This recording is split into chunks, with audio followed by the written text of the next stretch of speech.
Welcome to our YouTube channel Wave Audiobook FM. Episode 121. धैर्य धानी को अभी पूरे पैशन के साथ किस कर रहा था। वो धानी के होंठों के अपने मुंह में पूरी तरह से भर के उसे सक करते हुए उसके मुंह में अपनी जीभ को घुमा रहा था पूरे जोश के साथ। कुछ ही देर में धैर्य ने धानी की ड्रेस को एक चर्रर आवाज फाड़ देता है। धानी धैर्य का ऐसा बिहेवियर देख हैरान हुई और धैर्य से बोली, प्लीज मेरी ड्रेस को मत फाड़िए, इस हफ्ते ये चौथी ड्रेस है जिसे आपने ऐसे फाड़ा है। कहते हुए धानी ने अपना मुंह बना लिया, जिसे देख धैर्य ने सख्त आवाज में बोला, धानी तुम्हें कोई हक नहीं है कि तुम मेरे अलावा किसी दूसरे चीज की फिक्र भी करो। कहके धैर्य धानी को पलट के उसकी ब्रा की हुक को अपने दांतों से खोल देता है और फिर से धानी को अपनी तरफ कर उसकी ब्रेस्ट को अपने मुंह में भर उसे सक करने लगा। धैर्य अभी काफी ज्यादा जोश में था। वो धानी की ब्रेस्ट को पूरे जोश के साथ सक कर रहा था, जिस वजह से धानी को काफी ज्यादा दर्द हो रहा था। पर क्योंकि धैर्य आज काफी दर्द में था, इसलिए धानी आज उसे खुद से दूर करने की कोशिश नहीं कर रही थी, बस अपने दर्द को बर्दाश्त करते हुए आहें भर रही थी। धैर्य ने जब देखा कि धानी उसे आज रोक नहीं रही तो उसके चेहरे पे एक मुस्कुराहट आ गई। वही धैर्य अभी काफी ज्यादा उत्तेजित हो गया, जिस वजह से उसने धानी को अपनी बाहों में उठा लिया और उसे स्टडी टेबल पे बिठा स्टडी टेबल के सारे सामान को गिरा दिया और पागलों की तरह धानी के पेट उसकी नाभि को सक करते हुए उसकी ब्रेस्ट को मसलने लगा। धानी को पहले तो दर्द हो रहा था, पर बहुत जल्द वो भी धैर्य की इन हरकतों की वजह से बहक गई और धैर्य के पीठ उसके कंधे पे अपने नाखून को गड़ाते हुए बोली, धैर्य प्लीज आराम से आए।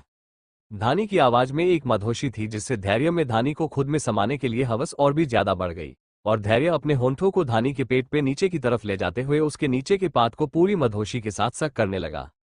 धैर्य जिस मदहोशी के साथ धानी को सक कर रहा था, उस वजह से धानी के रोंगटे खड़े हो चुके थे। उसकी पकड़ धैर्य के बाल में और भी ज्यादा मजबूत हो गई थी। उसकी आहें और भी ज्यादा तेज हो चुकी थी और उसकी आहें धैर्य को और भी ज्यादा वाइल्ड बना रही थी। धैर्य करीब 1 घंटे तक धानी की बॉडी से खेलते हुए उसे सक करते रहा। कुछ देर तक मदहोशी के साथ किस करने के बाद धैर्य धानी की बॉडी में एंटर करता है और पूरे जोश के साथ उसमें मूव ऑन करने लगता है। धानी आहें भरते हुए धैर्य के कंधे पे अपने नाखून गड़ाए जा रही थी और इसी वजह से धैर्य में कामुकता और ज्यादा बढ़ रही थी। धानी जिस वजह से धानी पूरी थक गई थी, पर उसने खुद से धैर्य को बिल्कुल भी अलग नहीं किया और ना ही धैर्य को खुद से दूर करने की कोशिश की। वो बिल्कुल भी नहीं चाहती थी कि धैर्य उससे दूर जाने के बाद फिर से अपने गमों में डूब जाए, इसलिए उसने अभी धैर्य को खुद पे मनमानी करने की छूट दे दी थी। धैर्य ने भी इस मौके का अच्छे से फायदा उठाया और करीब 5 से 6 बार उसी जोश और मदहोशी के साथ धानी के साथ इंटीमेट होता रहा और वही सब दोहराते रहा। धानी हमेशा से अपने दिल से काम लेती थी और धैर्य इसी बात का हमेशा फायदा उठाता था और अभी भी वो यही कर रहा था। जिस धैर्य के चेहरे पे कुछ देर पहले दुनिया जहां का दुख छाया हुआ था, उसी धैर्य के चेहरे पे अभी शातिर मुस्कान थी। वो कभी धानी के थके हुए चेहरे को अपनी शातिर नजरों से देखता तो कभी धानी की नेक्ड बॉडी को, जिसपे अभी उसके लव बाइट्स के निशान थे जो गहरे लाल हो चुके थे। धैर्य धानी को देखते हुए खुद से, तुम कितनी भोली हो धानी, तुम्हारे भोलेपन का फायदा उठाने में कभी कभी दुख तो होता है पर मजा भी उतना ही आता है। और फिर अपने चेहरे पे सख्त भाव लाके खुद से, मैं वादा करता हूँ खुद से, जैसे माँ डेड को छोड़ के चली गई वैसे तुम्हें मैं खुद को छोड़ के जाने नहीं दूंगा। तुम्हें अगर मेरी कमजोरी से प्यार है तो मैं तुम्हारे सामने ऐसे ही कमजोर बिहेव करूंगा और खुद से बांध के रखूंगा।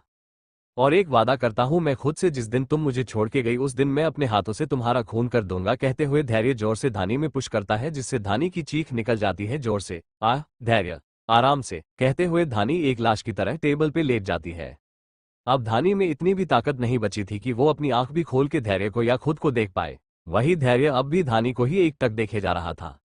उसमें अब भी नशा चढ़ा था धानी को खुद में समाने का। वो अब भी जुनूनियत भरी नजरों से धानी को देखे जा रहा था और धानी की नेक्ड बॉडी पे अपने हाथ घुमाते हुए उसकी ब्रेस्ट को मसल रहा था किसी साइको की तरह।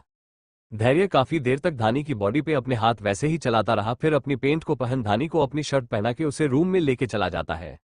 धानी इतनी ज्यादा थकी थी कि वो इन सब में एक पल के लिए भी आंख नहीं खोलती। धैर्य धानी को बेड पे लिटाने के बाद उसके करीब लेट जाता है और फिर से धानी की बॉडी से शर्ट को निकाल उसे जुनून भरी नजरों से देखने लगा और अपने होंठों को एक बार फिर से धानी के जिस्म पे चलाने लगा। धैर्य के कान में अब भी अपनी माँ के कहे हुए शब्द गूंज रहे थे, जो उसे धानी के लिए और भी ज्यादा ओवर प्रोटेक्टिव या फिर पागल बना रहे थे। वही धानी इन सारी चीजों से अनजान अभी बेड पे बेजान सी लेटी हुई थी और गहरी नींद में सोई हुई थी। धैर्य अभी जुनूनियत से उसकी ब्रेस्ट को मसलते हुए उसकी जिस्म पे अपने होंठ घुमाते हुए सक कर रहा था कि तभी उसके मोबाइल में बीप की आवाज आती है, जिस वजह से धैर्य धानी पर से हट के मोबाइल को देखता है। वो मोबाइल उठा उसे अनलॉक कर जब उसमें आए हुए एमएसजी को देखता है तो उसके चेहरे के भाव बदल जाते हैं। वो तुरंत मोबाइल में किसी का नंबर डायल करता है। वही दूसरी तरफ से पहली रिंग में सामने वाला फोन पिक कर लेता है और वो इंसान अपनी डरी हुई आवाज में बोला, यस बॉस। धैर्य अपनी डरा देने वाली आवाज में, क्यारा भाग कैसे गई? दूसरी तरफ से डरी हुई आवाज में, पता नहीं बॉस वो कैसे भाग गई। बस मैं इतना जानता हूं जब मैं उसे कमरे में खाना देने गया दोबारा तो वो गायब थी और कमरे की इकलौती खिड़की टूटी हुई थी। धैर्य फोन के दूसरी तरफ के आदमी की बात सुन गुस्से में बौखलाते हुए, तुम्हारी लापरवाही की तो धैर्य तुम्हें बहुत अच्छे से सजा देगा पर उससे पहले मुझे दूसरी चीजों को देखना है कहके धैर्य फोन कट कर देता है। वही धैर्य की इस धमकी भरे शब्द को सुन वो आदमी डर से कांपने लगता है। धैर्य फोन कट करने के बाद काफी सारे कॉल्स करता है और अपने आदमियों और गार्ड्स को कुछ इंस्ट्रक्शन देता है। इन सब में करीब 1.5 से 2 घंटे लगते हैं। धैर्य फोन पे बात करते हुए हाफ नेक्ड हो रूम में घूम रहा था। रात का समय था और बालकनी खुली हुई थी, इस वजह से चांद की रोशनी उसकी एप्स और बाइसेप्स पे पड़ रही थी जो उसे और भी ज्यादा कातिलाना लुक दे रहा था। उस पर भी उसके चेहरे की कठोरता उसे और भी ज्यादा किलर लुक दे रही थी। धानी अभी अगर जाग रही होती तो धैर्य के इस किलर लुक को देख फिर से उसके प्यार में पड़ जाती और वही सब उसके साथ फिर से जरूर करती जिस वजह से वो अभी बेड पे बेजान हो पड़ी थी। वही दूसरी तरफ आइलैंड पे रेहान किसी तरह से दिव्या को समझा बुझा के अपने साथ फिर से फार्म हाउस पे ले आया था और उसके सर की मलहम पट्टी करके उसे उसने सुला दिया था। वो भी अब फ्रेश हो सोने ही जा रहा था कि तभी उसका मोबाइल रिंग करता है। रेहान अलसाई नजरों से मोबाइल में फ्लैश होता नंबर देखता है तो उसकी सारी नींद तुरंत उड़ जाती है और वो अपनी जगह पे खड़ा हो फोन को रिसीव कर कड़क आवाज में बोला, यस बॉस। दूसरी तरफ से धैर्य की डरा देने वाली आवाज आए, सुबह तक तुम मुझे मेरे ऑफिस के केबिन में चाहिए कहके उसने फोन कट कर दिया। और वहां रेहान धैर्य का ऑर्डर सुन एक गहरी सांस ले अपने फोन को अपने पॉकेट में रख रूम से निकल पहले चोपर रेडी करवाता है, फिर दिव्या को अपनी बाहों में ले चोपर में बैठ आइलैंड से निकल जाता है और करीब 1 घंटे की उड़ान के बाद रेहान अपने घर पहुंचता है। वो अभी काफी थका हुआ था इसलिए वो दिव्या को अपने साथ अपने रूम में लेके जाता है और उसे अपने बेड पे सुला खुद भी उसके पास गहरी नींद में सो जाता है। एपिसोड 122। धैर्य मीनाक्षी जी की बातें सुन अंदर तक हिल जाता है और वहां बिना कुछ कहे चला जाता है। वो काफी ज्यादा दुखी था पर क्योंकि धानी उसके साथ थी इसलिए वो अपना सारा दुख कुछ घंटों में ही भूल गया और फिर से नॉर्मल हो गया। और वहां मीनाक्षी जी धैर्य के जाने के बाद बेड पे बेहोश हो गिर पड़ी। डॉक्टर्स आके उनका इलाज करने लगे। और वहीं दूसरी तरफ एक घने अंधेरे कमरे में एक बूढ़ा आदमी एक कोने में बैठा था। उस आदमी के हाथ में एक फोटो थी। वो आदमी उस फोटो को अपने आप से ऐसे चिपका के रखा था जैसे ये फोटो नहीं कोई अनमोल नगीना है। ये आदमी और कोई नहीं राजेश जी थे, रोहन के पिता, जिसे रोहन ने कैद कर लिया था और एक तहखाने में उन्हें सड़ने के लिए छोड़ दिया था। अभी राजेश जी को कैद हुए 2 दिन ही बीते थे पर इन 2 दिनों में ही उन्हें देख ऐसा लग रहा था जैसे इन्होंने इस तहखाने में कई साल बिता दिए हो। वही राजेश जी के हाथ में अभी जो तस्वीर थी वो इनकी पत्नी मीनाक्षी जी की थी जिसे इन्होंने अपने सीने से ऐसे लगा के रखा था जैसे ये मीनाक्षी जी की फोटो नहीं खुद मीनाक्षी जी है। रोहन की दरिंदगी और मीनाक्षी जी से दूरी ने राजेश जी को कमजोर और लाचार बना दिया था जो कि अभी इनके चेहरे पे साफ साफ दिखाई दे रहा था। राजेश जी मीनाक्षी जी की फोटो की अपने कलेजे से लगाए रोने लगे और बोले, मीनाक्षी प्लीज वापस आ जाओ मेरे पास। मुझे पता है मैंने तुम्हें कभी वो प्यार नहीं दिया जिसकी उम्मीद तुमने मुझसे की थी, पर मीनाक्षी मैं तुम्हें वो प्यार देना चाहता हूँ, तुम्हारी फिक्र करना चाहता हूँ। वापस आ जाओ मेरे पास कहते हुए वो रोने लगे पर उनकी आवाज इस चार दीवारी में दबके रह गई। कोई नहीं था उन्हें अभी सुनने वाला उनके अलावा। वही दूसरी तरफ क्यारा अब तक अपने पिता जेम्स स्मिथ के पास पहुंच चुकी थी और उसने सारा सच अपने पिता को बता दिया था अब तक। और सारा सच जान के जेम्स स्मिथ एकदम गुस्से में बलक रहे थे।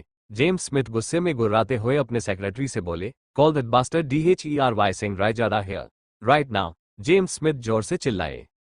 सेक्रेटरी जेम्स स्मिथ की इतनी तेज आवाज सुने एकदम डर जाता है और अगले ही पल वो धैर्य को फोन लगा के उसे यहां आने के लिए बोल देता है। धैर्य को जैसे जेम्स स्मिथ का फोन आता है उसके अगले घंटे धैर्य वहां पहुंच जाता है। धैर्य की आंखें अभी लाल थी।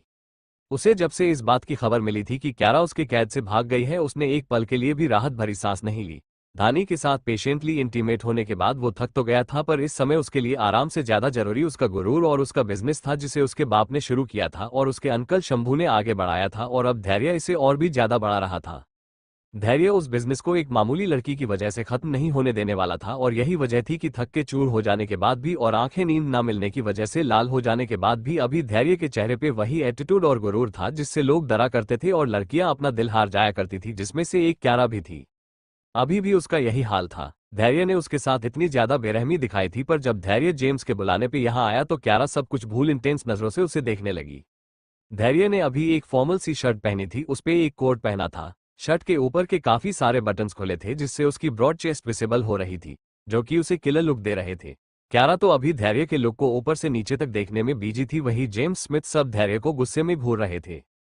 जेम्स स्मिथ जैसे ही धैर्य को देखते हैं वो गुस्से में गरजते हुए बोले, देरी how dare you to behave like this with my daughter. to kidnap her and treat her like an animals.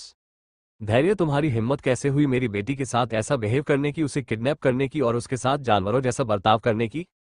धैर्य क्यारा को घूरते हुए, and how dare this girl raise her hand on my wife and abuse her. और इस लड़की की हिम्मत कैसे हुई मेरी पत्नी पे हाथ उठाने की और उसे गाली देने की? धैर्य ने इस बात को बिना किसी संकोच के कहा। जेम्स स्मिथ, जिन्हें धैर्य पहले बहुत ज्यादा पसंद था अपनी बेटी के लिए, और इसी वजह से उन्होंने अपनी बेटी की मुलाकात धैर्य से कराई थी, पर उन्हें तब ये नहीं पता था कि धैर्य पहले से ही शादीशुदा है। पर अभी धैर्य जिस तरह से उनके सामने धानी को अपनी वाइफ कह रहा था और सिर्फ एक बार हाथ उठाने और गाली देने के बदले उसने क्यारा के साथ ऐसा सलूक किया, उससे ही पता चल रहा था कि धैर्य के लिए धानी का महत्व क्या है और वो उसके लिए किस हद तक जा सकता है। और ये बात उन्हें काफी ज्यादा पसंद भी आई। आखिर आज के समय में ऐसे मर्द बहुत कम मिलते हैं जो अपनी पत्नी से इस कदर प्यार करे और उसके लिए इतना ज्यादा ओवर प्रोटेक्टिव हो कि वो उसके लिए बड़े से बड़ा खतरा उठा ले।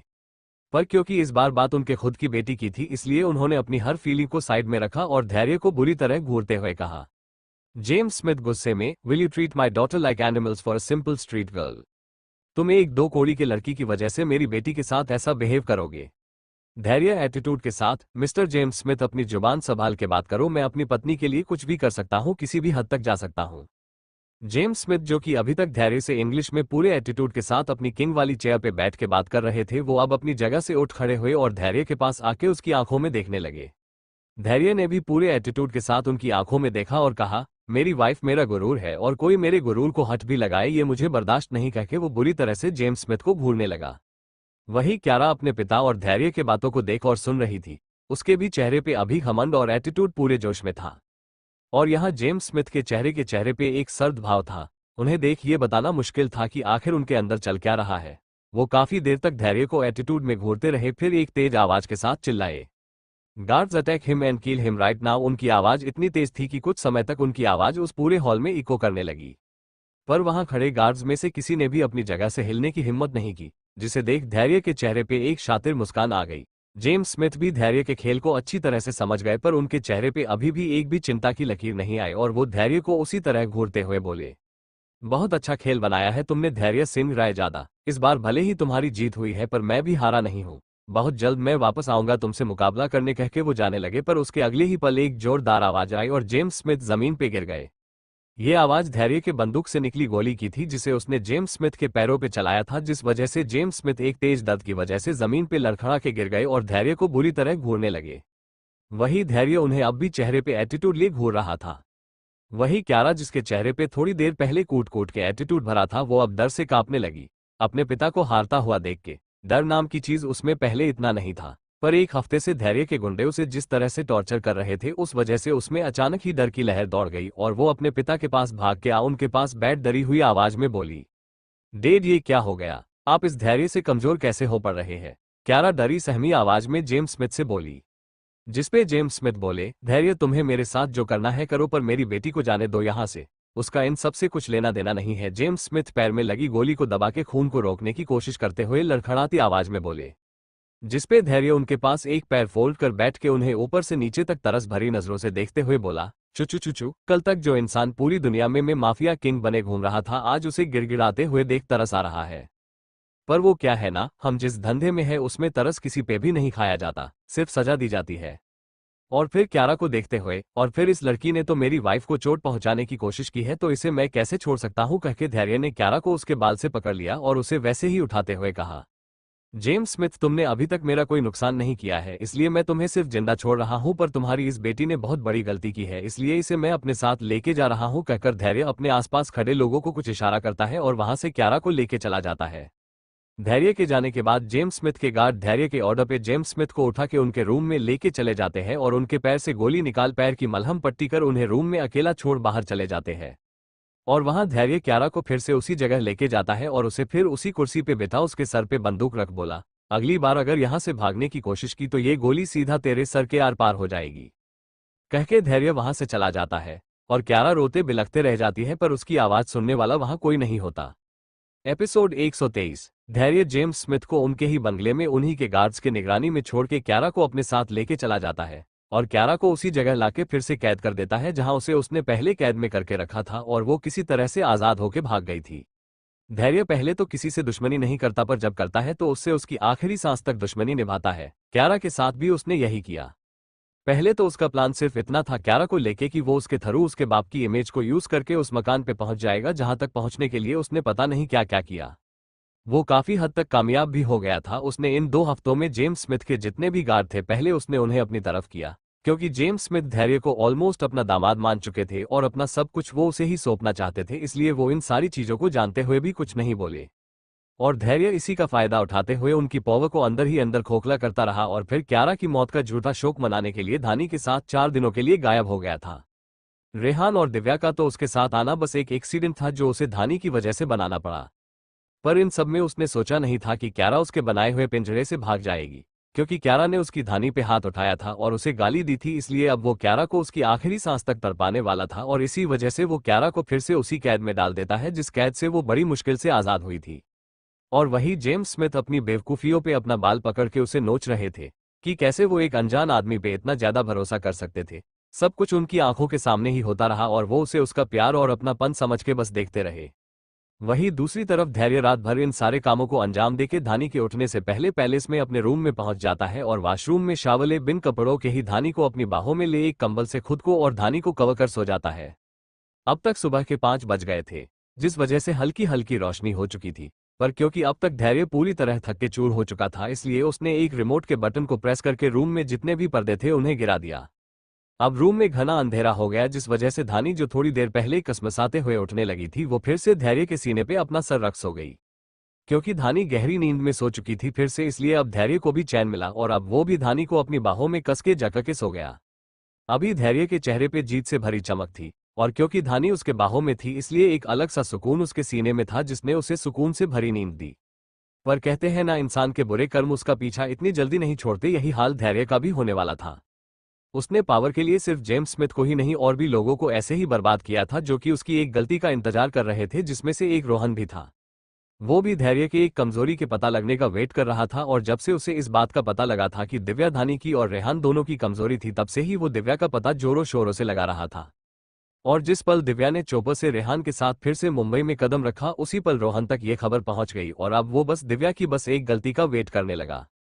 और दोस्तों, ये आप सब जानते हैं दिव्या ने बेवकूफ़ी करने में मास्टरी ले रखी है, तो चलो देखते हैं क्या होने वाला है आगे। कैसे एक दिव्या जैसी कमजोर सी कड़ी की वजह से धैर्य जैसे शार्प माइंड इंसान की जिंदगी में तहलका मचने वाला है। पर फिर भी धैर्य इन सारी चीजों को कैसे खुद के कंट्रोल में करेगा, ये देखना दिलचस्प होने वाला है। तो शुरू करते हैं रेहान के रूम से, क्योंकि धानी और धैर्य तो अभी थक के सोए हुए हैं। रेहान अभी दिव्या को अपनी बाहों में भर के गहरी नींद में सोया हुआ था। दिव्या भी रेहान के सीने पे सर रख के चैन से सो रही थी। करीब सुबह के 9 बजे दिव्या की धीरे धीरे नींद खुलने लगती है, तो वो अपने हाथ नींद में अपने आसपास की चीजों पे चलाने लगती है। क्योंकि उसके आसपास अभी सिर्फ रेहान ही था जिसने उसे खुद से अभी चिपका के रखा था, उसकी नींद दिव्या के ऐसे हाथ चलाने से टूटने लगती है। रेहान दिव्या के हाथ को अपने एक हाथ में जकर नींद में भरी आवाज में बोला, दिव्या शांति से सोने दो मुझे और खुद भी सो, परेशान मत करो, कहके वो दिव्या के हाथ को अपने नीचे दबा लेता है और दिव्या को और ज्यादा अपनी बाहों में जकड़ के सो जाता है। दिव्या भी अच्छे बच्चों की तरह रेहान की बात मान के शांत हो जाती है और नींद में ही औकबोल सो जाती है। अभी कमरे में सिर्फ 2 सेकंड ही बीते थे कि तभी दिव्या की नींद अचानक खुल जाती है और वो खुद को किसी अनजान की बाहों में पा चौंक जाती है और अपना सर उठा ऊपर की ओर देखती है तो उसे जाना पहचाना सा चेहरा दिखाई देता है। दिव्या जाना पहचाना चेहरा देख अपनी आंखों को एक बार फिर से मलती है, यो उसे रेहान दिखाई देता है। पहले तो उसे कुछ समझ नहीं आता। वो कुछ पल अपनी बड़ी बड़ी पलकों को झपकाती है और कुछ याद करने की कोशिश करती है, पर जब उसे कुछ याद नहीं आता तो वो एक तेज आवाज के साथ अपनी पूरी ताकत लगा के चिल्लाए, आ। चिल्लाते हुए उसने जोर का एक लात रेहान को मारा। रेहान तो पहले ही दिव्या के इतने जोर से चिल्लाने पे हड़बड़ा गया था, उस पर दिव्या की इतनी तेज किक से वो खुद को संभाल नहीं पाया और लुढ़कते हुए सीधे बेड से नीचे जा गिरा। उस पर उसके कान फाड़ देने वाली दिव्या की तेज आवाज आए, तुम कनखुजरे, तुमने मेरी इज्जत पे हाथ डालने की हिम्मत कैसे की, तुम्हारा तो मैं मुंह नोच लूंगी, कहके वो बेड से उठी और रेहान के पास आई और उसके पेट पे बैठ उसके मुंह पे एक जोर का पंच उसने मार दिया। रेहान जो कि बड़े से बड़े गुंडों को चुटकी मार के हरा देता था, आज वो दिव्या जैसी कमजोर सी कली के सामने खुद को बेबस महसूस कर रहा था। दिव्या उसे एक के बाद एक झटके दिए जा रही थी और रेहान बेचारा एक के बाद एक झटकों से सदमे में जा रहा था। उससे जब दिव्या के दिए ऐसे बार झटकों से और सहन नहीं हुआ तो उसने एक गहरी सांस ली और दिव्या को झटके से अपने करीब खींचा और पलट के अपने नीचे कर लिया। दिव्या रेहान के इस हरकत से शॉक्ड हो गई और उसे हैरानी से अपनी बड़ी बड़ी पलकों को झपकाते हुए हैरानी के साथ देखने लगी।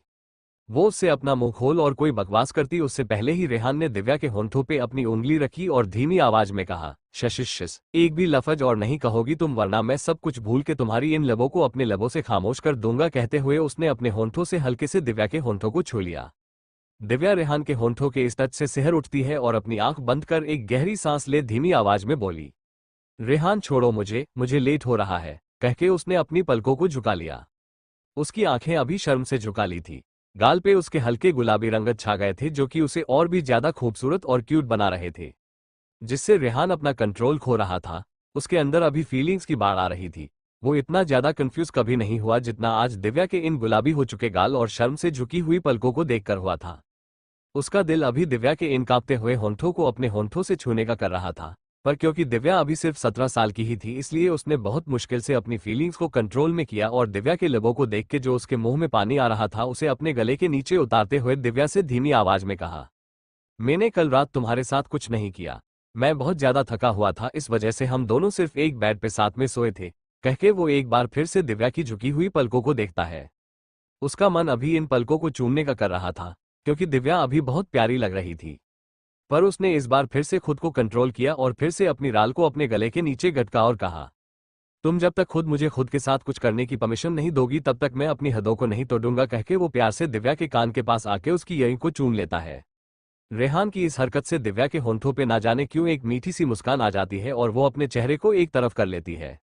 रेहान दिव्या के चेहरे पे आए इस हल्की सी मुस्कान को देखता है। उसका मन अभी आगे भी बढ़ने को कह रहा था, पर उसने खुद को कंट्रोल किया और दिव्या पर से हल्का सा ऊपर उठ कहा, मैं तुम्हें रिलीज कर रहा हूं, मुझे किसी जंगली बिल्ली की तरह मत नोचना, वरना अगर मैंने तुम्हें नोचना शुरू किया तो तुम 2 दिनों तक बेड से उठ नहीं पाओगी।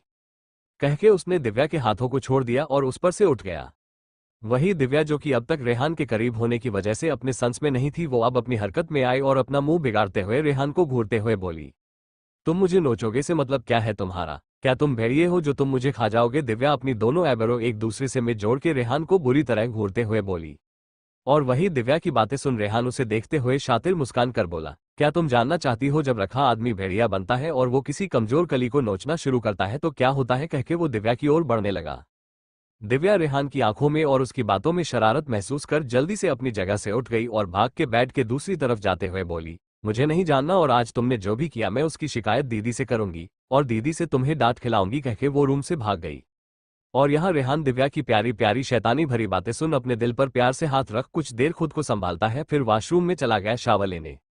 एपिसोड 124। दिव्या रेहान की बातें सुन रूम से भाग जाती है और दिव्या के जाने के बाद रेहान वॉशरूम में चला जाता है शावर लेने। 1 घंटे बाद दिव्या रेहान के घर को बड़ी बड़ी आंखें करके घूर घूर के देख रही थी और कुछ समझने की कोशिश कर रही थी। उसकी मासूम सी आंखों में इस समय अनगिनत सवाल थे जिन्हें वो फिलहाल खुद से ही सुझाने की कोशिश कर रही थी। रेहान शावर लेके 3 पीस सूट पहन रूम से जैसे ही बाहर आता है उसकी नजर सबसे पहले दिव्या पे जाती है। दिव्या को यूं भटकती आत्मा की तरह अपने घर में घूमता देख उसे थोड़ा अजीब लगता है। वो धीमे कदमों से दिव्या के पास आके उसके कान में धीरे से बोला, क्या चोरी करने का इरादा है मेरे घर में? रेहान ने इस बात को इतने धीरे से कहा था कि दिव्या के तो रोंगटे ही खड़े हो गए 1 सेकंड के लिए और वो डर के मारे सोफे पे जाके खड़ी हो गई और डरी हुई आवाज में बोली, मम्मी। कहके उसने अपना मुंह छुपा लिया और उसका ये बिहेवियर देख रेहान जोर जोर से हंसने लगा। आ आ आ दिव्या रेहान को खुद पे ऐसे हंसता देख बुरी तरह से चिढ़ गई और नाक फुला के उसे बुरी तरह से घूर के देखने लगी। इस समय दिव्या का चेहरा देख के ही पता चल रहा था कि वो रेहान को आज कच्चा चबाने वाली है। वहीं दूसरी तरफ पैलेस में दोपहर के 12 बज गए थे, पर धानी और धैर्य अब तक सोए हुए थे। क्योंकि रूम के सारे पर्दे गिरे हुए थे इसलिए धानी को भी यही लगा कि अभी रात है, इसी वजह से वो भी सोती रही। पर अब उसे नींद भी नहीं आ रही थी क्योंकि वो बारात में थक जाने की वजह से जल्दी सो गई थी और अब भी वो सो ही रही थी, इसी वजह से वो अब चाह के भी नहीं सो पा रही थी। धानी से जब और नहीं सोया गया तो वो उसका मुंह बन गया और वो खुद से बोली, ये सूर्य भगवान आज अपनी रोशनी बिखेरना भूल गए हैं या मुझे नींद ना आने की बीमारी होने लगी। धानी बहुत ज्यादा कंफ्यूज थी। ऊपर से धैर्य ने उसे अपनी बाहों में जकड़ के रखा था और ऊपर से उसे नींद नहीं आ रही थी, पर धैर्य अब भी गहरी नींद में सोया हुआ था। उसकी गर्म सांसें धानी की अपने सीने पे महसूस हो रही थी क्योंकि धैर्य उसके सीने पे अपना सर रख उसे चारों तरफ से खुद से चिपका के सोया हुआ था और बेचारी नाजुक सी धानी धैर्य के भारी भरकम शरीर के नीचे दबी हुई थी और वो इसी वजह से हिल नहीं पा रही थी और अगर हिलती तो धैर्य की नींद खराब होती। धानी इन्हीं विचारों में खोए हुए खुद से धीरे से बोली, क्या करूं, कैसे उठा? धैर्य ने मुझे खुद के नीचे दबा के रखा है, कैसे इन्हें खुद से आजाद करूं? कहते हुए धानी धैर्य के भारी भरकम हाथ को खुद पर से हटाने की कोशिश करने लगी, पर बेचारी नहीं उठा पाई। धैर्य का हाथ काफी ज्यादा भारी था, ऊपर से उसने अपने दोनों हाथ धानी के चारों तरफ लपेट के एक दूसरे में इंटरवाइन कर रखा था। धानी धैर्य के नीचे बुरी तरह से फंसी थी। वो काफी ज्यादा कोशिश करती है, पर जब वो खुद को धैर्य से आजाद कराने में नाकामयाब हुई तो एक गहरी सांस ले धीमी मगर मीठी आवाज में बोली, धैर्य धैर्य। कहते हुए वो अपनी उंगलियों को धैर्य के बालों में उलझाने लगी। धैर्य धानी के मुलायम उंगली के टच और उसकी मीठी सी आवाज सुन नींद से उठने लगा और अलसाई हुई आवाज में बोला, हम्म, क्या हुआ बोलो। कहते हुए धैर्य अपना चेहरा धानी के क्लीवेज में रगड़ने लगा और एक हाथ को धानी के एक ब्रेस्ट पे रख उसे सहलाने लगा। धानी धैर्य के ऐसे करने पे सिहारने लगी और गहरी गहरी सांस ले बोली, धैर्य प्लीज ये सब अभी मत करिए और छोड़िए मुझे, जाने दीजिए। कहके उसने धैर्य के हाथों को अपने ब्रेस्ट से हटा दिया, पर उसके अगले ही पल धैर्य ने अपने हाथ को धानी के ब्रेस्ट पे फिर से रख दिया और दूसरे ब्रेस्ट को सक करते हुए बोला, मुझसे दूर कहाँ जाने की प्लानिंग चल रही है।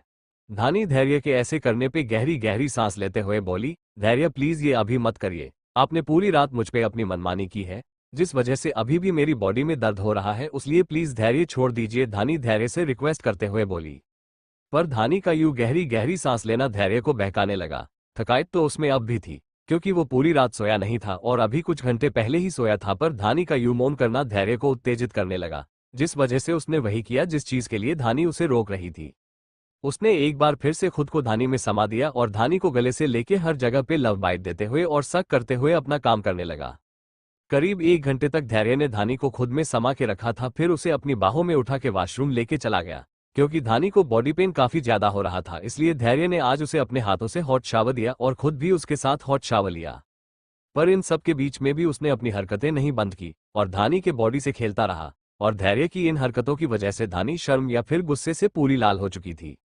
वो अभी बुरी तरह से धैर्य को घूर के देख रही थी और वही धैर्य धानी को शरारती नजरों से देखे जा रहा था और साथ में दोनों अब भी हॉट शावर ले रहे थे। धानी धैर्य से इरिटेट होते हुए शावर का वॉल बंद करते हुए, धैर्य आप बहुत बुरे हैं, रात भर में आपने मुझ पे अपनी मनमानी की, तब मैंने आपको नहीं रोका, पर सुबह होते आप फिर से शुरू हो गए। कहके धानी ने अपना मुंह फेर लिया, जिसपे धैर्य ने उसके चेहरे से टपकते हुए पानी को अपने होंठों से लीक करते हुए कहा, इस पूरी दुनिया में सिर्फ तुम ही ऐसी हो जिससे मेरा मन कभी नहीं भरने वाला है, और अभी हम जो कर रहे हैं इससे तो दुनिया में किसी का भी मन कभी भी नहीं भरता। कहके उसने धानी के गले पे बाइट कर लिया। धानी धैर्य के बाइट से फिर से सिहरने लगी। धैर्य अब भी धानी के गले पे बहते हुए पानी को अपने होंठों से लीक कर रहा था और साथ ही अपने एक हाथ से धानी के कंधे पे मसाज कर रहा था। धैर्य और धानी के बीच यही सब करीब आधी दोपहर तक होता रहा, जिसका पता भी धानी को तब चला जब उसके पेट में भूख के कारण गुड़ गुड़ होने लगी। धानी धैर्य को खुद से दूर करते हुए, धैर्य छोड़िए मुझे, आप भूख लगी है, जाने दीजिए। कहके उसने बेचारों सा मुंह बना लिया। वैसे गुड़ गुड़ तो धैर्य को भी हो रही थी, पर क्योंकि उस पर अभी धानी का नशा चढ़ा हुआ था इसलिए उसे इस बात का ध्यान ही नहीं हुआ। पर जब धानी ने शिकायत की तो धैर्य को ना चाहते हुए भी धानी को छोड़ना पड़ा, जो कि उसके चेहरे से साफ साफ पता चल रहा था। धैर्य धानी के कंधे को सक करते हुए, एक बार लंच कर लो, उसके बाद हम फिर से रूम में आएंगे और अपने अधूरे रोमांस को कंटिन्यू करेंगे। कहते हुए उसने धानी के कंधे पे एक बाइट फिर से कर लिया। धैर्य भले ही धानी को जगह से जगह बाइट कर रहा था, पर इस बाइट में सेंसुअल टच था जिससे धानी बार बार सहर रही थी। ऊपर से धैर्य बाइट के बाद धानी को उस जगह लीक भी कर रहा था, जिस वजह से धानी ना चाहते हुए भी खुद को धैर्य से दूर खींच कर पा रही थी। पर पेट से आती भूख की आवाज से धानी अपने होश में आई और किसी तरह से खुद को कंट्रोल कर धैर्य से अलग हो बोली, धैर्य लाइफ में रोमांस के अलावा और भी काम है जो कि हमें करने हैं, इसलिए बाकी का रोमांस रात में होगा। कहके उसे धैर्य के होंठों को हल्के से चूम लिया। धानी के होंठों के टच से धैर्य कुछ समय के लिए फ्रिज हो गया, पर इससे पहले वो खुद को संभाल धानी को फिर से अपनी बाहों में जकड़ पाता। धानी बाथ टब से बाहर आ एक बाथरोब से खुद को लपेट वॉशरूम से भाग गई, मीठी सी मुस्कान के साथ। धैर्य धानी के जाने के बाद एक गहरी सांस लेता है और चेहरे पे सुकून से भरी स्माइल लिए खुद भी बाथटब से बाहर आ एक बाथरोब खुद को खुद पे लपेट धानी के पीछे क्लोजेट में चला जाता है। 2 घंटे बाद डाइनिंग एरिया में धानी और धैर्य अभी डाइनिंग टेबल पे साथ में बैठे शाम के समय में लंच कर रहे थे। दोनों अभी एक ही प्लेट में खाना खा रहे थे और सर्वेट्स अपना सर झुका अपना काम कर रहे थे। धैर्य नॉर्मली पैलेस में दिन के टाइम में होता नहीं था, पर जब भी होता पैलेस के सर्वेट्स का यही हाल रहता। पैलेस में सभी जगह शांति छाई हुई थी, सारे सर्वेट्स कांपते हाथों से अपना काम करने की कोशिश कर रहे थे। धैर्य का ऑरा कुछ ऐसा था ही कि वो जहां भी होता उसके आसपास के लोग उससे डरा करते थे। डरती तो धानी भी बहुत थी धैर्य के गुस्से से, पर धैर्य को जब से धानी से प्यार हुआ अनकंडीशनल वाला, तब से धैर्य ने धानी को अपने दूसरे रूप से मिलवाया, जो कि उसके आगे शांत रहता, एक गहरे समुद्र की तरह, जिससे धानी बहुत ज्यादा प्यार करती थी बिना डरे। उसके लिए धानी किसी को भी सेक्रीफाइस कर सकती थी, यहाँ तक खुद को भी।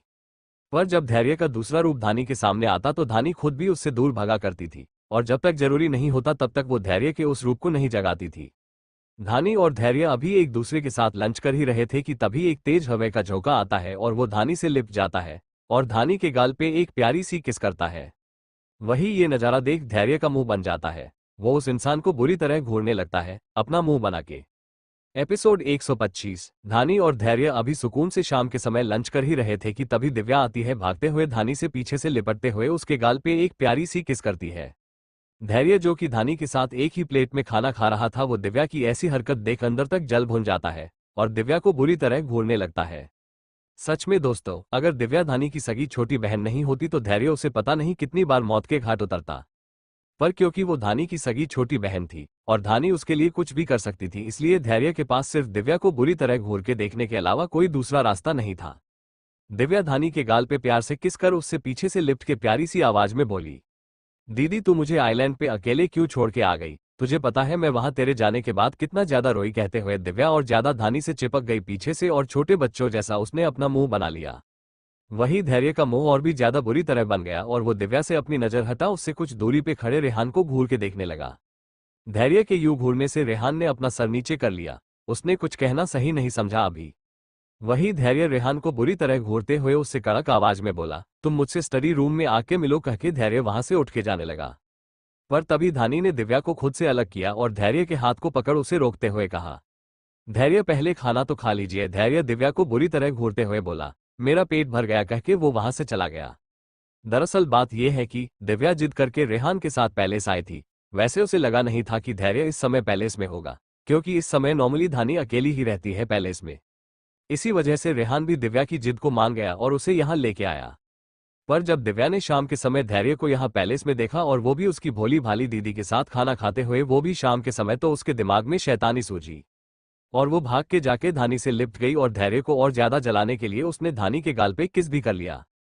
हुआ भी कुछ ऐसा ही। धैर्य बुरी तरह से जल गया और दिव्या को खा जाने वाली नजरों से घूर के देखने लगा। धैर्य के ऐसे घूरने से दिव्या अपना मुंह दबा के हंसने लगी।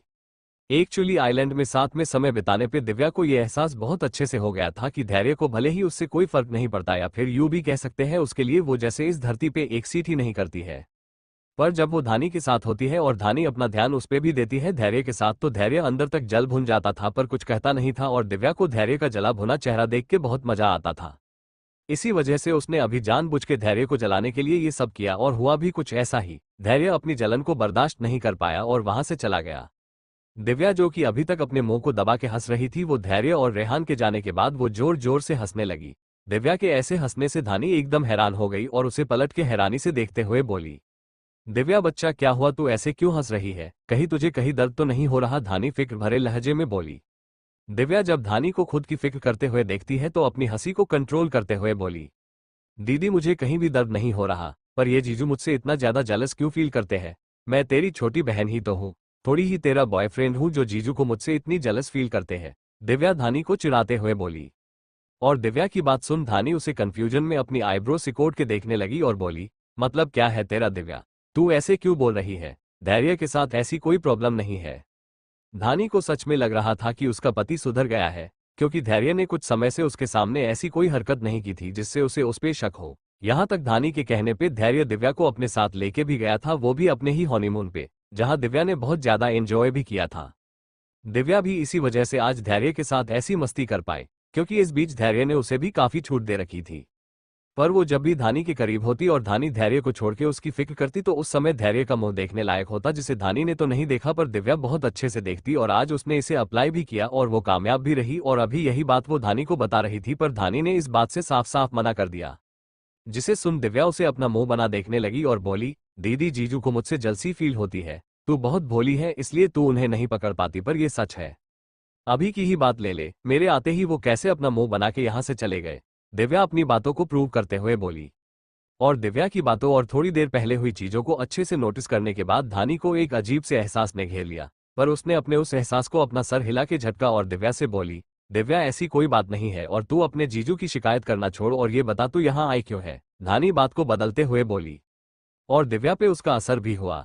उसने भी धैर्य के टॉपिक को छोड़ दिया और धानी से एक साइड में चिपक के उससे बच्चों जैसी मासूम सी शक्ल बना के बोली, दीदी तू मुझे आइलैंड पे अकेले छोड़ के आ गई, एक भी दिन मेरे साथ कहीं भी घूमने भी नहीं गई। मेरा कितना मन था कि मैं तेरे साथ आइलैंड पे घूमूं पर तू पूरा समय सिर्फ जीजू के साथ रहती थी, इसलिए अभी मैं तेरे साथ टाइम स्पेंड करने आई हूँ, चलना कहीं घूम के आते हैं, दिव्या भोली सी शक्ल बना के बोली।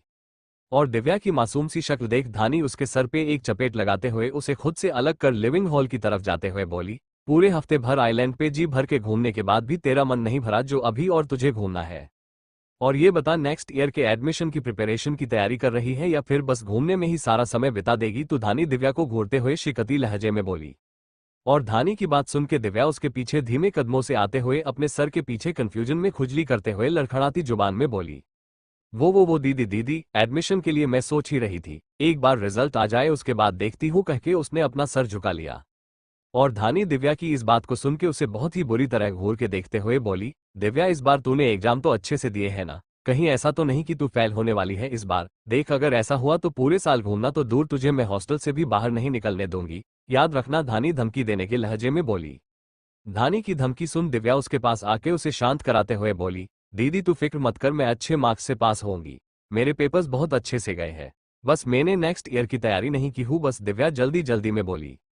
और दिव्या की बात सुन धानी उसे अपनी आंखें छोटी करके के घूर के देखते हुए बोली, सच कह रही है ना तू? दिव्या जल्दी जल्दी में, हाँ हाँ दीदी बिल्कुल सच कह रही हूँ मैं, कह के वो शांति से सोफे पे एक कोने में बैठ गई और पास में रखे कुकीज के बाउल को उठा के उसे अपना सर झुका के खाने लगी। धानी दिव्या को ऐसे घबराया हुआ देख उसके सामने बैठ गई और उसे घूर के देखते हुए पास में ही रखी मैगजीन को उठा के पढ़ने लगी। यहाँ धानी दिव्या की बड़ी बहन के बदले उसकी मां बनने की कोशिश कर रही थी, तो वहां स्टडी रूम में धैर्य अपने किंग वाली चेयर पे बैठा रेहान को घूर रहा था और उससे डांट रहा था दिव्या को यहाँ पैलेस लाने के लिए, और रेहान अपना सर नीचे कर उसकी डांट खा रहा था। जब काफी देर तक धैर्य का रेहान को डांटना हो गया तो धैर्य ने एक गहरी सांस ली और बात को बदलते हुए कहा, राजेश का कुछ पता लगा? उसकी बीमार बीवी पिछले 2 हफ्तों से गायब है, क्या उसे इस बात की फिक्र है या फिर वो इस बात से खुश है?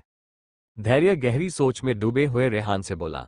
रेहान अपनी जगह पे खड़े हो इमोशनल लेस फेस के साथ बोला, मिस्टर राजेश को अपनी वाइफ की काफी ज्यादा फिक्र है। रोहन के जेल से छूटने से पहले तक वो पूरी मुंबई में जोरों शोरों से अपनी वाइफ को ढूंढ रहे थे, पर जब से रोहन जेल से आजाद हुआ है तब से मिस्टर राजेश की कोई खबर नहीं मिली है और मिसेस मीनाक्षी को ढूंढने का जो उन्होंने रेस्क्यू ऑपरेशन चालू किया था वो भी अब पूरी तरह से रोक दिया गया है। धैर्य रेहान की बात सुन के कुछ सोचते हुए, इतने से बात नहीं बनेगी रेहान, मुझे राजेश की सारी खबर चाहिए। वो अभी क्या कर रहा है, जिंदा है या मर गया है? एक एक खबर चाहिए, और वो रोहन इस समय क्या कर रहा है मुझे इस बारे में भी पता करके बताओ, धैर्य बोसी अंदाज में रेहान को ऑर्डर देते हुए बोला। और धैर्य का ऑर्डर सुन रेहान अपना सर नीचे कर बोला, यस बॉस, कह के वो चला गया। रेहान के जाने के बाद धैर्य अपना काम करने लगा। धैर्य का स्टडी रूम यूनिक चीजों से भरी हुई थी, उसे अपना काम करने के लिए रोज ऑफिस जाने की जरूरत नहीं थी, हर एक चीज उसके स्टडी रूम में अवेलेबल थी जिसमें अभी वो पूरी तरह से बिजी था। वहीं दूसरी तरफ रोहन अपने बंगले में बैठा ड्रिंक किए जा रहा था, वो काफी ज्यादा गुस्से में लग रहा था। उसके सामने वो लोग खड़े थे जिन्हें उसने दिव्या को ढूंढने के लिए भेजा था। वो सारे लोग अभी सर झुका के खड़े थे, क्योंकि उनके लाख कोशिश करने के बावजूद दिव्या के बाल तक वो लोग नहीं पहुंच पाए थे, और इसी वजह से रोहन अभी काफी ज्यादा गुस्से में था और ड्रिंक पे ड्रिंक किए जा रहा था। उसने करीब 5 मिनट के अंदर ही 2 बोतल शराब खत्म कर दी थी, जिस वजह से उसकी आंखें अभी गुस्से में पूरी तरह लाल थी। वो अभी ड्रिंक कर ही रहा था कि उसके अगले ही पल उसने अपने पास में ही रखे गन को उठाया और उसमें जितनी भी गोलियां थी वो सामने खड़े लोगों पे शूट करने लगा। एपिसोड 126। और कांच की बोतल को जमीन पे गुस्से में फेंक चिल्लाते हुए बोला, धैर्य तेरा चैन तेरे सुकून को मैं तुझसे छीन के ही रहूंगा। तेरी बीवी तेरी कमजोरी और तेरा सुकून है ना, मैं उसे तुझसे जब तक छीन के तुझे खून के आंसू नहीं रुलाता तब तक मैं चैन से नहीं बैठूंगा। कह के वो फिर से शराब पीने लगा और इस बार सीधे बोतल से, और बोतल को खाली कर वो सीधे जमीन पे फेंक देता है उन लोगों पे जिन्हें अभी उसने शूट किया था। यहाँ रोहन बार बार हार की वजह से इरिटेट हो रहा था, तो वही धैर्य अपना अपना काम खत्म कर बेड पे धानी की बाहों में सर रख सो रहा था। डीएसआर पैलेस, धैर्य और धानी का रूम। धानी दिन भर काफी अच्छे से सोई थी, इसलिए अभी उसे नींद नहीं आ रही थी, और वही धैर्य जिसने दिन भर काम किया था और अभी काफी ज्यादा थका हुआ था, इसलिए वो अभी चैन से गहरी नींद में सो रहा था, धानी के सीने पे अपना सर रख के उसे अपनी बाहों में लेके। धानी अभी धैर्य के नीचे दबी हुई थी, पर फिर भी उसके चेहरे पे एक मुस्कुराहट थी और वो प्यार से धैर्य को देखते हुए उसके बाल में अपने हाथ घुमा रही थी। धानी प्यार से धैर्य को देखते हुए, धैर्य मैं सच में बहुत ज्यादा लकी हूँ जो आप मेरी लाइफ में आए और मुझे अपने लायक समझा आपने। I love you so much धैर्य, धानी ने सोते हुए धैर्य से अपने प्यार का इजहार करते हुए कहा। वही धैर्य जो कि सो रहा था, उसके चेहरे पे एक मिस्टीरियस स्माइल आ गई। उसने और कस के धानी को अपनी बाहों में भर लिया और उसकी ब्रेस्ट पे अपना चेहरा रगड़ने लगा। धैर्य की हरकतों से धानी की भौहें सिकुड़ गई और वो अपना सर उठा उसकी ओर देखने लगी तो हैरान हुई। धैर्य सो नहीं जाग रहा था और धानी की ड्रेस को अपने उंगली के थरू धीरे धीरे नीचे करते हुए उसके क्लीवेज पे अपनी जीभ घुमा रहा था। धानी धैर्य की हरकतें देख उसे घूर के देखते हुए बोली, धैर्य मुझे लगा आप सो रहे थे, पर नहीं, आप तो सोने की एक्टिंग कर रहे थे। ये तो चीटिंग है, उसने रोनी शक्ल बना के कहा। धैर्य धानी की ऐसी रोनी शक्ल देख उसके नाक पे बाइट करते हुए बोला, मैं तो बहुत गहरी नींद में सोया था, पर तुमने जो अभी अभी कुछ देर पहले कहा उससे मेरी सारी नींद उड़ गई और अब मेरा मन तुम्हें ढेर सारा प्यार करने को कह रहा है। कह के धैर्य ने अपने होंठ धानी के गले पे रख दिया और उसे वहां चूमते हुए चूसने लगा।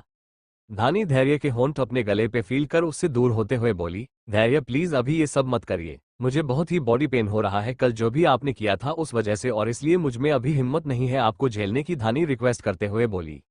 धैर्य अपने हाथ धानी के ड्रेस की चैन की तरफ बढ़ाते हुए, ये सब तुम्हें तब सोचना था जब तुमने मुझसे अपने प्यार का इजहार किया और मुझे सिड्यूस करने की कोशिश की, कहके उसने ड्रेस की चैन को खोल दिया और उसकी ड्रेस को नीचे की तरफ सरकाने लगा, पर धानी ने उसे ऐसा करने नहीं दिया और अपनी ड्रेस को उसने थाम लिया।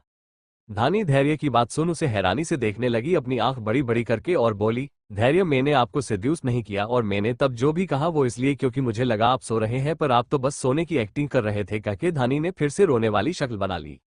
धैर्य ने उसे कल दिन भर नहीं छोड़ा था और खुद में डूबा के रखा था, जिस वजह से धानी को अपनी बॉडी में बहुत ज्यादा दर्द हो रहा था, और आज भी सुबह से लेके दोपहर तक धैर्य ने वही सब किया उसके साथ, और अभी रात में फिर से धानी को वही सब नहीं करना था क्योंकि बार बार इंटीमेट होने की वजह से उसके बॉडी का एक एक हिस्सा दर्द हो रहा था। और वही धैर्य को देख ऐसा लग रहा था जैसे वो फिर से उसके साथ उसी पैशन के साथ इंटीमेट होना चाहता है जिस पैशन के साथ वो कल हुआ था, और कल धैर्य इंटीमेट होने के टाइम काफी ज्यादा वाइल्ड बिहेव कर रहा था और धानी को इसीलिए अभी डर लग रहा था और इसीलिए वो धैर्य को अपने करीब आने से रोक रही थी। धैर्य ने जब देखा कि धानी उसे खुद के करीब नहीं आने दे रही तो उसने धानी की कलाई को पकड़ा और झटके में अपने करीब खींच उसके गाल पे रिफली अपने हाथ घुमाते हुए बोला, क्या मैं जान सकता हूं तुम मुझे खुद से दूर क्यों कर रही हो? धैर्य इरिटेट होते हुए बोला। धानी धैर्य का बदला हुआ रवैया देख हैरान हो जाती है और उसे ध्यान से देखते हुए बोली, धैर्य मेरा मन अभी नहीं है ये सब करने का, बस इसीलिए मैं आपको खुद से दूर कर रही हूँ, सिर्फ अभी के लिए, और इसके पीछे दूसरा कोई रीजन नहीं है। पर मुझे तुम्हारी जरूरत है, मुझे भूख है तुम्हारी और मुझे अपनी इस भूख को मिटाना है, धैर्य बेसब्र होते हुए बोला। धानी धैर्य की बेसब्री देख घबरा गई, उसका दिल डर से कांपने लगा। ये धैर्य का वही रूप था जिससे धानी डरती थी, वो भी बहुत ज्यादा। वो तुरंत बेड से उठ धैर्य से दूर होते हुए बोली, धैर्य आपको मेरी नहीं आराम की जरूरत है इसलिए मैं जा रही हूँ, कहके उसने अपना रुख बाहर की तरफ किया, पर इससे पहले वो एक कदम भी बाहर की तरफ बढ़ाती धैर्य ने उसके हाथ को पकड़ अपने करीब बेड पे खींच लिया और बोला, अगर मुझसे प्यार करती हो तो मेरे करीब आने में प्रॉब्लम क्या है, क्यों मुझसे दूर जा रही हो? धैर्य ओबेसिव नजरों से धानी को घूर के देखते हुए बोला। धानी धैर्य का बिहेवियर देख आंख फाड़े उसे देखने लगी, पर इससे पहले वो कुछ कहती या रिएक्ट करती धैर्य ने उसके होंठों पे अपने होंठ रख दिया और उसे किस करने लगा। धानी धैर्य को किस बेक करना चाहती थी, पर धैर्य के किस में अभी उसे बेचैनी और ओबेशन साफ महसूस हो रहा था जिससे उसका दिल जोर जोर से धड़क रहा था। धानी का बार बार धैर्य को मना करना और उससे दूर जाने की कोशिश करना धैर्य के दिल में उस डर को जगा देता है जो उसे हमेशा से था, पर कुछ समय पहले वो डर शांत हो गया था, पर कल जब से वो मीनाक्षी जी से मिलके आया था तब से उसके अंदर के उस डर ने फिर से हावी होना शुरू कर दिया, और अभी धैर्य की जो हालत थी ये हालत उसी डर की वजह से थी। धैर्य धानी को चूमते हुए उसके मुंह के अंदर अपनी जीभ घुमाते हुए उसके पूरे मुंह का स्वाद लेते हुए उसके जीभ को चूसने लगा और साथ ही धानी की ड्रेस को झटके से उसकी बॉडी से निकाल उसकी बॉडी पे रिफली अपने हाथ घुमाने लगा। धैर्य सुबह जितना ज्यादा सॉफ्ट बिहेव कर रहा था अभी उतना ही ज्यादा रूड बिहेव कर रहा था और उस वजह से धानी को दर्द हो रहा था। धैर्य ने जब धानी के बॉडी से सारे कपड़े निकाल दिए तो उसके होंठों को उसने आजाद किया और अपनी भी पेंट निकाल पूरी तरह नेक्ड हो धानी के ऊपर आ धानी के बॉडी को चूमते हुए बाइट करने लगा और साथ ही धानी के ब्रेस्ट को मसलने लगा। धैर्य बहुत दर्द हो रहा है, प्लीज आराम से करिए, धानी उससे रिक्वेस्ट करते हुए बोली। धैर्य कल जैसा बिहेव ही धानी के साथ कर रहा था, पर कल धानी ने इस दर्द को इसलिए सहा था क्योंकि धैर्य खुद दर्द में था, पर अभी वो इस दर्द को नहीं सह पा रही थी और धैर्य से रिक्वेस्ट करते हुए बोली, धैर्य प्लीज थोड़ा सॉफ्ट बिहेव करिए, मुझे दर्द हो रहा है। धानी की आंखों में अभी आंसू थे। कल जो उसके और धैर्य के बीच हुआ था उस वजह से उसके बॉडी में अब भी दर्द था और धैर्य उसे फिर से वही दर्द दे रहा था। वही धैर्य ने जब धानी की बात सुनी तो उसने कहा, अगर सीधे सीधे मान जाती तो इस दर्द को नहीं झेलना पड़ता, इसलिए अभी जो भी हो रहा है उसे सहो और मुझे सेटिस्फाई करो जो कि तुम्हारी ड्यूटी है, धैर्य ने अधिकार के साथ कहा। जिसे सुन धानी की आंखों से आंसू और भी ज्यादा बहने लगे, पर अब वो मजबूर थी। धैर्य काफी ज्यादा वाइल्ड हो चुका था जिससे वो कुछ देर में ही बेड पे बेहोश हो गई। वही धैर्य जिसके कान में अब भी अपनी माँ की कही बातें घूम रही थी, उसने अब भी धानी को नहीं छोड़ा और उसके बेहोश होने के बाद भी उसके साथ यही सब करता रहा तब तक जब तक वो खुद पूरी तरह से हांफने नहीं लगा और बेड पे बेजान हो गिर नहीं गया। एपिसोड 127। अगली सुबह धैर्य धानी पे अपनी मनमानी करके काफी ज्यादा हल्का फील कर रहा था, इस वजह से वो चैन की नींद सोया पूरी रात और सुबह के करीब 9 बजे के आसपास उठ के वो शावर ले रेडी हो चला गया ऑफिस के लिए। वही धानी अब भी सो रही थी। वो इतना ज्यादा थकी थी कि सुबह के 11 बजने के बावजूद उसकी आंख नहीं खुली, वो वैसे ही सोती रही। करीब और 2 घंटे बीत जाने के बाद धानी की आंख खुलने लगी तो वो धीरे धीरे करके बेड से उठी और वॉशरूम में जाके शावर ले क्लोजेट में चली गई। धानी क्लोजेट में जाके बाथरोब अपनी बॉडी से निकाल आईने के सामने नेक्ड खड़ी हो खुद की बॉडी को देखने लगी और धैर्य के वाइल्ड होने की वजह से उसके बॉडी पे जो घाव आए थे उन्हें देख उसकी आंख नम हो गई। उसने एक ड्रॉवर से ऑइंटमेंट निकाला और उसे अपने बॉडी पे लगा एक ढीली सी नाइटी पहन वो बाहर आई और बेड पे फिर से बेड साइड टेबल पे रखे धैर्य के फोटो को उठा के नम आंखों से उसे देखते हुए बोली, धैर्य आपको कल रात फिर से क्या हो गया था? आप फिर से पहले जैसे बिहेव क्यों कर रहे थे कल रात? धानी अभी धैर्य के फोटो को देखते हुए खुद से बातें कर ही रही थी कि तभी उसे ख्याल आया कि धैर्य जब से मीनाक्षी जी से मिलके आया है तब से ऐसा बिहेव कर रहा है। धानी आंखों में आए आंसू को साफ करते हुए खुद से, आखिर आप दोनों के बीच ऐसी क्या बात हुई कि आप पहले जैसे बिहेव करने लगे हैं फिर से? कितनी मुश्किल से आपका ओवेशन कम हुआ था मेरे लिए, पर माँ से मिलने के बाद आपका ओवेशन फिर से बढ़ गया। आखिर ऐसा क्या हुआ कल आप दोनों के बीच? धैर्य ने कल इतना सब कुछ धानी के साथ किया, उसके बाद भी धानी को अभी उसी की फिक्र हो रही थी। उसे उस पर गुस्सा नहीं आया एक बार भी। मैं धैर्य का ओवेशन नहीं बनना चाहती थी, इसलिए मैंने उन्हें आपसे मिलने के लिए फोर्स किया था, पर आपसे मिलने के बाद उनका ओवेशन कम होने के बजाय बढ़ा है और ऐसा क्यों हुआ है इस बात का जवाब आपको देना होगा माँ। धानी मन ही मन खुद से फैसला करते हुए बोली और फिर से क्लोजेट में जाए एक अपने कपड़े बदल मेकअप के पीछे अपने घाव को छुपा अपने पर्स को ले बाहर आई और हल्का लंच कर अपनी हमेशा वाली कॉन्ट्रीसेप्टिक पिल्स को खा बाहर निकल गई। धैर्य अभी पैलेस में नहीं था, इसलिए धानी चाहे जहां जा सकती थी, पर धैर्य जब तक नहीं था तभी तक। और धानी ने इस मौके का फायदा उठाया और कार में बैठ ड्राइवर को उस जगह का एड्रेस दे ऑर्डर देते हुए बोली, जितना फास्ट हो सके उतना फास्ट ड्राइव करना, मुझे जल्द से जल्द पहुंचना है वहां। धानी ने सख्त लहजे में कहा और धानी का ऑर्डर सुन ड्राइवर ने अपना सर हामी ने झुकाया और जितना हो सके उतना उसने फास्ट ड्राइव करने लगा। और कुछ ही देर में ड्राइवर ने धानी को वहां पहुंचा दिया जहां के लिए धानी बेसब्र थी। उस जगह पहुंचते ही कार से निकल बाहर से ही इस पुराने से बंगले को देखने लगी और खुद से बोली, आखिर क्या कारण है धैर्य जो आप कभी कभी ऐसे जानवर बन जाते हैं? मैं ऐसे आपको नहीं देख सकती। धानी की आंखों के सामने कल रात के फिर से वही सीन घूमने लगे जो धैर्य ने किया था, जिसका ख्याल आते ही धानी की आंखें फिर से नम हो गई, पर उसने अपने आंखों से आंसू साफ कर बंगले के अंदर चली गई। धानी अभी अंदर आई ही थी कि तभी उसकी नजर कांच के थरू मीनाक्षी जी पे पड़ी और वो कांप गई। मीनाक्षी जी को खून की उल्टियां हो रही थी और उनके साथ जो नर्स थी वो उन्हें संभाल रही थी। धानी यहां आए तो गुस्से में थी, पर मीनाक्षी जी की ऐसी हालत देख के वो भाग के अंदर गई और उसने नर्स को पीछे किया और खुद मीनाक्षी जी को संभालते हुए बोली, माँ ये क्या हालत बना ली है आपने अपनी? आप ठीक होने के बजाय और बीमार कैसे हो रही है? मीनाक्षी जी की खून की उल्टियां धानी को देख के रुक गई थी, पर खून की उल्टियां होने की वजह से वो काफी ज्यादा थक गई थी। नर्स ने मीनाक्षी जी की उल्टियों को साफ किया और उनके कपड़े को बदल वहां से चली गई। धानी नर्स के जाने के बाद सहारा दे मीनाक्षी जी को लेटने में मदद करते हुए बोली, जवाब दीजिए माँ, आप और ज्यादा बीमार कैसे होते जा रही है? मीनाक्षी जी थकी हुई आवाज में, मैंने जीने की चाह पहले ही छोड़ दिया है धानी, पर अगर तुम्हें मुझ पे थोड़ा सा भी रहम आ रहा है तो मुझे मेरे पति के पास छोड़ दो, तुम्हारा बहुत बड़ा एहसान होगा। मीनाक्षी जी हाथ जोड़ते हुए कहा। वो पहले से ही काफी ज्यादा बीमार थी और ऊपर से वो अभी धानी से इस तरह से रिक्वेस्ट कर रही थी। धानी धैर्य की तरह पत्थर दिल की नहीं थी जो वो किसी के भी रिक्वेस्ट को ऐसे टाल दे, उस पर भी जब सामने वाला इतना ज्यादा बीमार हो तो वो उसे अवॉइड बिल्कुल भी नहीं कर सकती थी। उसने बिना देरी किए मीनाक्षी जी से कहा, बस इतनी सी बात के लिए आपने अपना ऐसा हाल बना लिया है माँ? ऐसी ही बात थी तो आप धैर्य से कल ही कह देती, वो आपको अंकल के पास छोड़ देते। मीनाक्षी जी हल्का सा मुस्कुराते हुए, वो मुझसे अब पहले से भी ज्यादा नफरत करने लगा है, इसलिए अब वो मेरी कोई भी चाहत पूरी नहीं करेगा, इसलिए मैं तुझसे रिक्वेस्ट कर रही हूँ बेटा, मुझे यहाँ से आजाद कर दे। मीनाक्षी जी ऑलमोस्ट गिड़गिड़ाते हुए बोली, जिसपे धानी ने उनके हाथों को अपने दोनों हाथों में थामा और कहा, माँ आप मेरी सास है, धैर्य सिंह रायजादा की माँ। आप पे रिक्वेस्ट करना सूट नहीं करता, आप बस ऑर्डर दीजिए और आपकी ये बहू उस ऑर्डर को पूरा करेगी, धानी ने मुस्कुरा के कहा। मीनाक्षी जी जो कि पूरी तरह से निराश हो चुकी थी यहाँ अकेले रहते रहते, और जिस बात को उन्होंने अभी धानी से कहा उसे उन्होंने पता नहीं कितनों से कितनी बार कहा था, पर हर किसी ने उनकी बात को टाल दिया था। वही धानी अभी उनकी उसी विश को पूरा कर रही थी जिससे उनके चेहरे पे अचानक ही मुस्कुराहट आ गई और वो धानी के सर पे प्यार से हाथ रखते हुए बोली, मैं बहुत खुश हूं कि मेरे बच्चे की लाइफ में तुम हो। आज धैर्य की तरफ से मेरी थोड़ी सी फिक्र जो थी वो भी खत्म हो गई, कहके मीनाक्षी जी हल्का सा मुस्कुरा दी। कुछ देर और मीनाक्षी जी ने आराम की और फिर धानी उन्हें लेके यहाँ से निकल गई। और क्योंकि वो धैर्य की पत्नी थी इसलिए किसी में भी उसे रोकने की हिम्मत नहीं हुई। धानी उन्हें सहारा देते हुए कार के पास ले आई और कार में आराम से बिठा के उनके पास बैठ गई। दोनों के कार में बैठने के बाद मीनाक्षी जी ने ड्राइवर को अपने घर का एड्रेस दिया। ड्राइवर को पहले तो संकोच हो रहा था कि वो कैसे वहां धानी को लेके जाए, पर धानी ने उसे सख्त लहजे में ऑर्डर दिया तो ड्राइवर ने भी एक गहरी सांस ली और कार ड्राइव करना उसने शुरू कर दिया। वहीं दूसरी तरफ मीनाक्षी जी के जाने के बाद डॉक्टर्स लगातार धैर्य को फोन ट्राई करते रहे पर धैर्य को फोन नहीं लग रहा था। Mobile bar bar out of reachable बता रहा था। यहाँ धानी की कार करीब 1 घंटे ड्राइव करने के बाद उस जगह पहुंच गई जहां जाना उसके लाइफ की शायद सबसे बड़ी गलती होने वाली थी। कार अपने डेस्टिनेशन पे रुका। कार के उतरते ही धानी पहले बाहर आई और सहारा देके उसने मीनाक्षी जी को बाहर आने में मदद किया। मीनाक्षी जी धानी के सहारे से बंगले के अंदर आई। मीनाक्षी जी और धानी साथ में बंगले के अंदर पहुंची।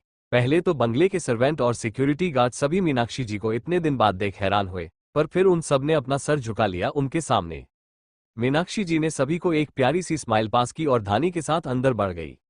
वहीं मीनाक्षी जी ने जैसे ही बंगले के अंदर कदम रखा वैसे ही बंगले के सिक्योरिटी ने रोहन को फोन कर दिया।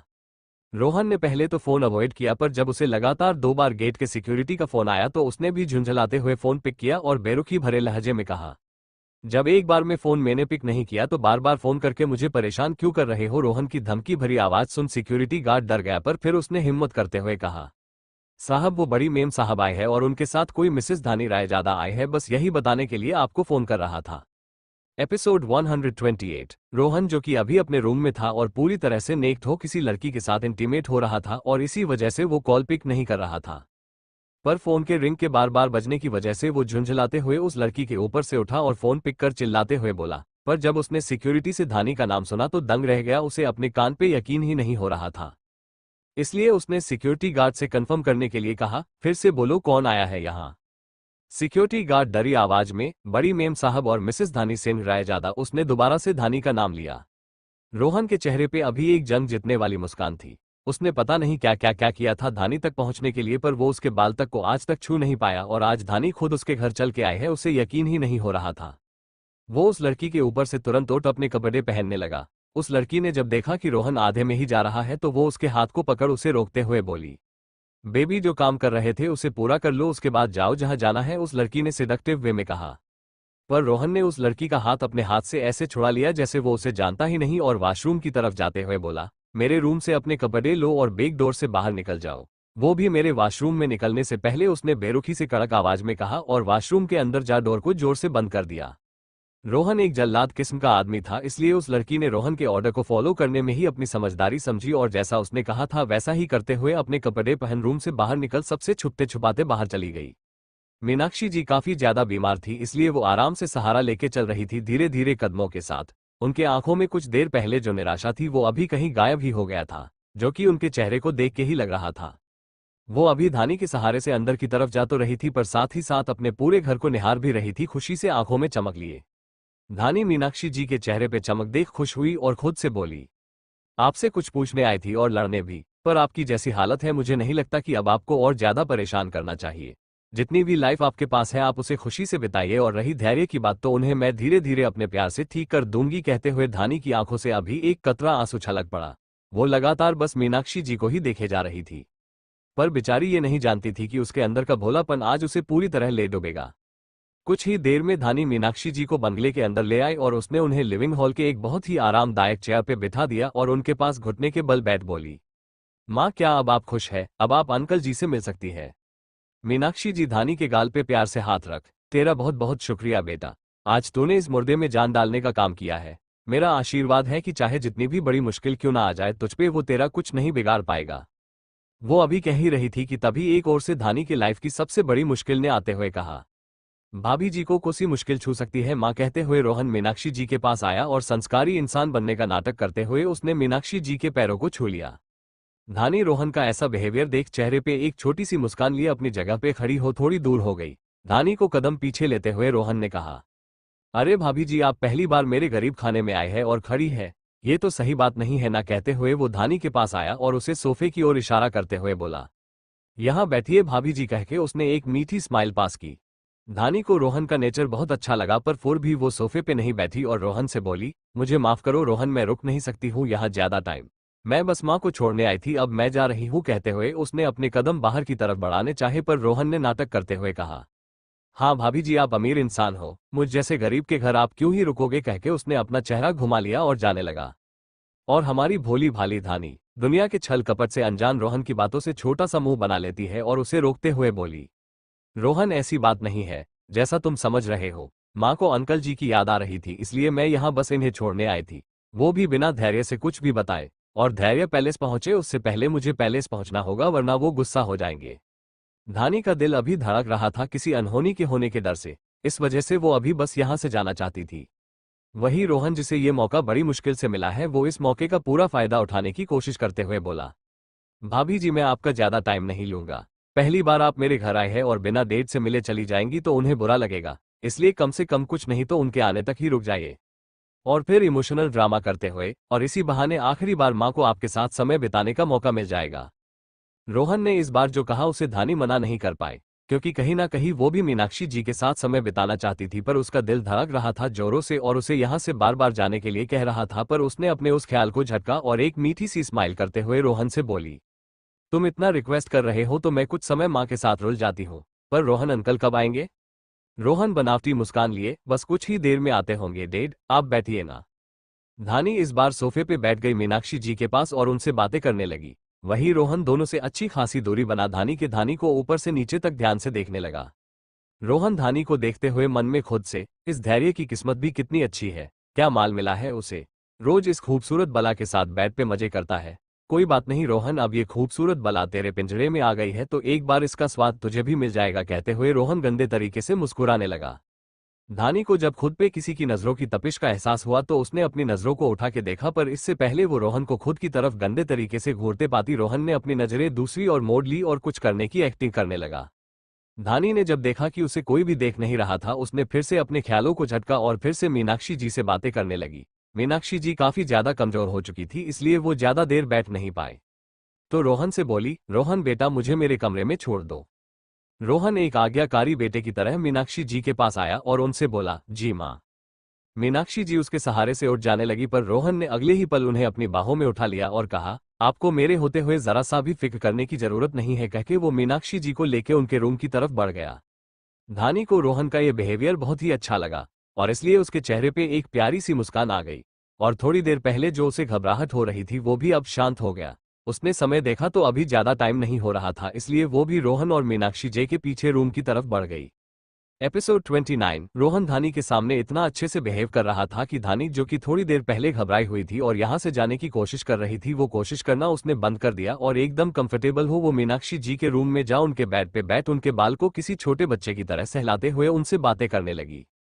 भले ही धानी की लाइफ की ये सबसे बड़ी गलती थी यहाँ रोहन के घर आना, पर धानी अभी जितना प्यार और अपनापन दिखा रही थी उतना अपनापन आज तक उन्हें किसी ने भी नहीं दिखाया था, खुद राजेश जी ने भी नहीं। वो धानी को अभी बहुत प्यार से देख रही थी और उससे बातें कर रही थी। वहीं रोहन इन दोनों सास बहू को बहुत ध्यान से देख रहा था और अपने मन ही मन धानी को बार बार अपने बेड पे अपने नीचे इमेजिन कर रहा था। उसकी आंखों में धानी के लिए हवस साफ साफ दिखाई दे रही थी। रोहन धानी को देखते हुए अपने मन में, अगर तुम कपड़ों में इतनी खूबसूरत लगती हो तो बिन कपड़ों के कितनी ज्यादा खूबसूरत लगती होगी तुम धानी। ये धैर्य भी कितना ज्यादा कमीना है जो ऐसी खूबसूरत बला के मजे अकेले अकेले लेता है, कहते हुए वो गहरी सांस लेता है। कुछ देर तक वो धानी को अपनी लस्त से भरी नजरों से देखने के बाद उसके पास आया और फिर से संस्कारी बनने का नाटक करते हुए बोला, अरे भाभी जी आपको आए इतना समय हो गया है और आपने अभी तक कुछ लिया ही नहीं, ये तो नाइंसाफी है। धानी रोहन की बातों पे उसे मना करते हुए, रोहन मैं यहाँ खाने नहीं आई हूँ, माँ एक बार सो जाए उसके बाद मैं चली जाऊंगी, वैसे भी अंकल को आने में शायद टाइम लगेगा। रोहन चेहरे पे बनावटी स्माइल लिए, जी भाभी जी जैसी आपकी मर्जी, पर कम से कम आपको जूस तो पीना ही होगा। धानी रोहन की बातों को मना कर पाती उससे पहले ही रोहन अपनी बात कह के रूम से बाहर चला गया और करीब 10 मिनट बाद वो 2 ग्लास जूस का ट्रे खुद लेके आया और बेड पे धानी से अच्छी खासी दूरी बनाते हुए बेड ट्रे को भी बेड पे रख मीनाक्षी जी से बोला, माँ पहले आप पीजिए, कहके उसने मीनाक्षी जी को उठने में मदद की। मीनाक्षी जी उसी मदद से उठ उसके ग्लास से जूस का ग्लास ले पीने लगी। धानी रोहन का केयरिंग नेचर देख इम्प्रेस होते हुए बोली, जिस भी लड़की की शादी तुमसे होगी वो बहुत ही ज्यादा लकी होगी तुम जैसे केयरिंग हस्बैंड को पाके। जिस पर मीनाक्षी जी ने कहा, हाँ वो तो है, मेरा रोहन बहुत ही संस्कारी है, बहुत ख्याल रखता है मेरा। ये कहके मीनाक्षी जी ने रोहन के सर पे अपने हाथ फेरे। रोहन मीनाक्षी जी और धानी से अपनी तारीफ सुन मिस्टेरियसली हंसने लगा। जिसे मीनाक्षी जी तो नहीं समझ पाई पर धानी ने समझा और उसे थोड़ा अजीब लगा। पर रोहन ने धानी के सामने अपनी इतनी अच्छी इमेज बनाई थी कि धानी ने उस फीलिंग को झटक दिया और ट्रे से जूस का ग्लास उठा के पीने लगी। धानी धीरे धीरे पी रही थी जूस को, जिसे रोहन बहुत ध्यान से देख के अपने होंठ काट रहा था। धानी ने जूस को पूरा खत्म कर उसे ट्रे में फिर से रख दिया। जूस की कुछ बूंदें धानी के होंठों पे लगी थी, जिसे देख रोहन का मन लचरा रहा था। उसका मन अभी इन कुछ बूंदों को चूसने का कर रहा था, पर उसने खुद को कंट्रोल किया और बेड से उठ ट्रे को उठाते हुए बोला, आप दोनों बातें करिए, मैं इसे रख के आया, कह के वो रूम से चला गया। रोहन के जाने के बाद धानी और मीनाक्षी जी फिर से अपनी बातों में लग गई। रोहन ट्रे को एक स्टैंड पे रख उस ग्लास को उठा के ध्यान से देखने लगा जिस ग्लास से धानी ने जूस पिया था। उस ग्लास पे हल्की सी लिपस्टिक के दाग थे, जिसे रोहन अपने होंठों से छूते हुए बोला, बहुत जल्द इन लबों से मैं अपनी प्यास बुझाऊंगा, बस कुछ देर और। धानी, जैसे जैसे जूस में मिली दवा अपना काम करेगी वैसे वैसे तुम मेरे कंट्रोल में आती जाओगी और मैं तुमसे अपनी हसरत पूरी करूंगा और उस धैर्य को खून के आंसू रुलाऊंगा। कहते हुए वो गंदी तरह से मुस्कुराता है और ग्लास को उसी ट्रे में रख फिर से रूम की तरफ बढ़ जाता है। करीब 15 मिनट में ही मीनाक्षी जी को नींद आने लगती है, इसलिए वो सो जाती है। उनके सोने के बाद धानी उनके माथे को चुम सुकून भरी सांस लेते हुए बोली, अब पता नहीं दोबारा आपसे मेरी मुलाकात होगी या नहीं, पर इस बात का सुकून होगा मुझे कि मैंने आपको एक खुशी दी। कह के वो उठ के अपने पर्स को लेके रूम से निकल गई। वो अभी रूम से बाहर आई ही थी कि तभी उसकी नजर रोहन पे गई, जो कि फोन पे बातें कर रहा था दूसरी तरफ मुंह करके। दरअसल वो फोन पे बात करने का दिखावा कर रहा था ताकि वो धानी को तब तक रोक सके जब तक धानी नशे में पूरी तरह से लस्त ना हो जाए। रोहन फोन पे बात करने का नाटक करते हुए, डेड मॉम आ गई है, जल्दी आइए, वो आपका वेट कर रही है। और आपको पता है भाभी जी भी आए हैं, वो भी आपका वेट कर रही है। और फिर कुछ सेकंड रुक के कुछ सुनने का नाटक करते हुए परेशानी भरे आवाज में, नहीं डेड ऐसा मत बोलिए, वो आपकी वाइफ होने के साथ साथ मेरी मॉम भी है। मना मैंने, वो कुछ समय के लिए बड़े भैया के पास रह के आए हैं पर डेड हेलो हेलो डेड। अभी उसके चेहरे पे टेंशन थी, जिसे देख धानी घबरा गई और रोहन के पास आके बोली, क्या हुआ रोहन, क्या कहा अंकल ने? रोहन अपना सर नीचे किए हुए, डेड मॉम से गुस्सा है, वो इतने समय से बिना किसी से कुछ बताए बड़े भैया के पास चली गई थी। डेड उनके लिए कितना ज्यादा परेशान थे। उन्हें लगा था कि मॉम के साथ कुछ गलत हो गया है, इसलिए उन्होंने पता नहीं कहां कहां मॉम को ढूंढा था, पर मॉम का कहीं पता नहीं लगा। और आज जब उन्हें मैंने बताया कि मॉम ठीक है और वो बड़े भैया के पास गई थी उनसे मिलने, तो वो नाराज हो गए हैं और अब उनसे मिलने से मना कर रहे हैं। धानी रोहन की बात सुन परेशान हो गई और बोली, रोहन क्या तुमने अंकल को मां के कंडीशन के बारे में नहीं बताया?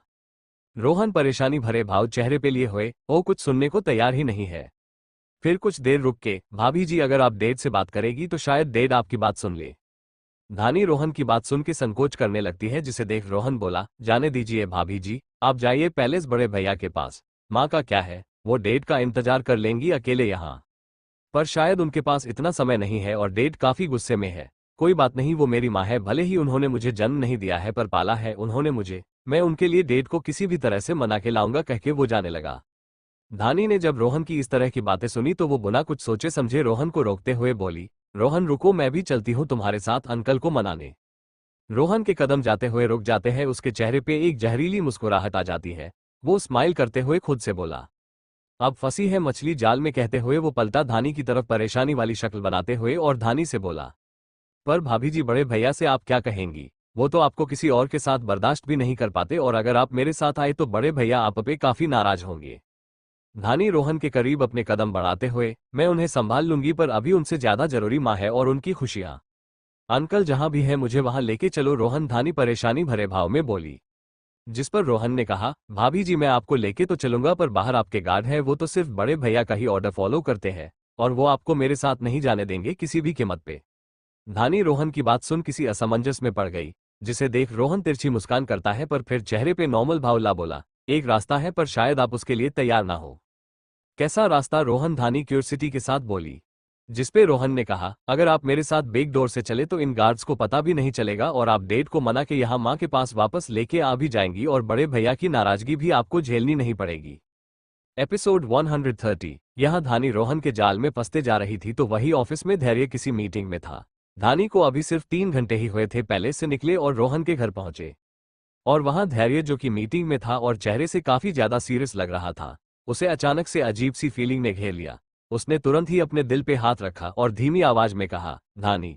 उसने इस वर्ड को बहुत ही धीमे से कहा, जिसे मीटिंग हॉल में बैठे किसी ने भी सुना तो नहीं, पर धानी का नाम सुन धैर्य के दिल की घबराहट बढ़ गई।